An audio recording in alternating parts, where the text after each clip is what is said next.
Let's talk about ability scores. So every creature and sometimes object in D&D possess 6 core attributes called ability scores. These scores are strength, dexterity, constitution, intelligence, wisdom, and charisma. Let's start by explaining the concept of each ability score first before we move into how they're used mechanically. First, we have strength, which is probably the most obvious in what it affects. If it takes muscles, it takes strength. Strength affects how much you can carry, how hard you can swing that battle axe, or if you can hold back the rampaging owlbear as the innocents escape. All muscle, all strength.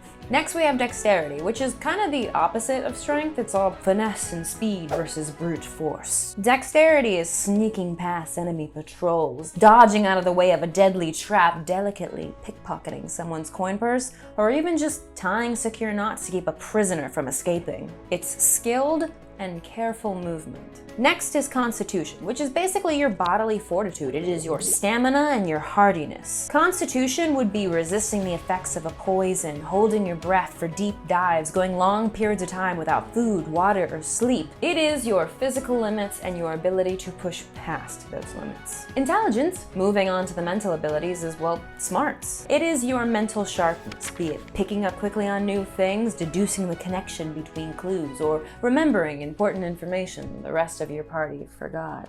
It is knowledge, be it book learned or experiential, and it is also the practical application of that knowledge. There's a common misconception that intelligence and wisdom are kind of two sides of the same coin, where it's kind of like intelligence is knowing that tomato is a fruit, and then wisdom is knowing that you don't use it in a fruit salad. That's not really how they work. Intelligence is smarts. It's also using those smarts in a smart way. Where intelligence is based off of knowledge and logic, wisdom, our next ability, is based off of feeling.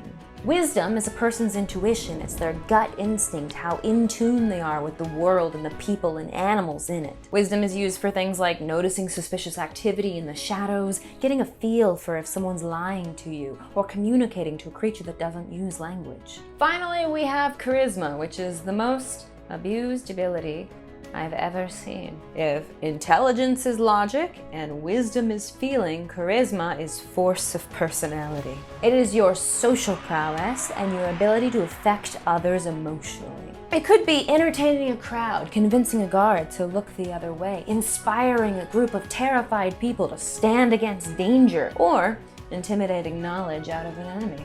Okay, that's all the ability scores. With that out of the way, how do we actually use them? Welcome to D&D. They're all numbers and it's math. I'm sorry.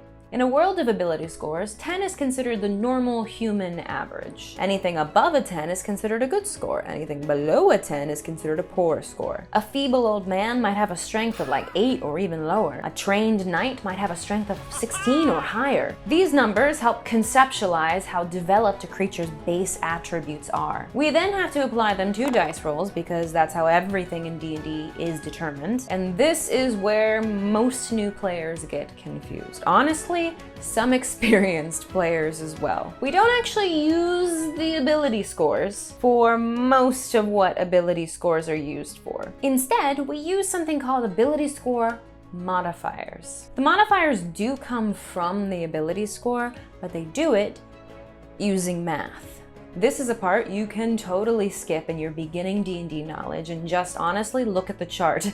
The chart is your friend. For those that actually want to know the math, here goes. You subtract 10 from the ability score, then divide by 2, and if it doesn't divide evenly, you round down. I usually think of it as kind of brackets of two numbers, an odd and an even.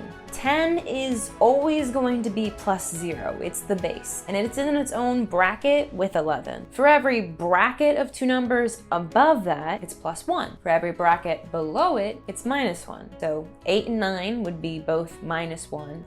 12 and 13 would both be plus 1. And with that, we have the basic numbers that affect nearly every single part of D&D.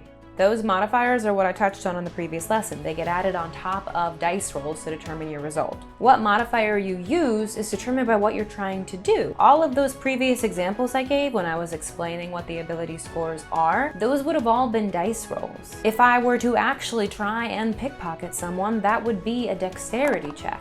If I was particularly dexterous, let's say I had a 16 in dexterity, then I would get a +3 on whatever d20 roll I made to determine if I succeed. Now that we know what they are and how they work, how do we get ability scores? There are 3 main ways of generating ability scores during character creation. Usually the method you're using is up to the DM that's running the game, so make sure to check in with them before you go through the process of creating all your ability scores only to potentially have to redo that part. The first method, also the simplest, is called standard array. Basically, there is a predetermined array of numbers, and you get to decide where those numbers go in what ability scores, but that's pretty much it. The second option is called point buy. With it, you have a budget of 27 points, and different scores cost different amounts of points, higher scores costing more points. This lets you customize your scores a bit more, but keeps the numbers overall pretty balanced. The third method involves dice. This method is the favorite in my experience, but also the one that comes with the most variations. The most basic way to roll for your ability scores is to roll 46 and then add up the 3 highest rolls. That result gives you 1 ability score. You do this 5 more times and this gives you your array of randomly generated ability scores that you then assign to your character however you wish. I've seen countless variations of this, usually changing what dice you roll or how you roll them. Some people only roll 3d6 and then take whatever number you get, which makes it harder to get higher scores. Some people re-roll 1s or even 2s when they're rolled on those to make it easier to get higher scores. Some people roll a singular d20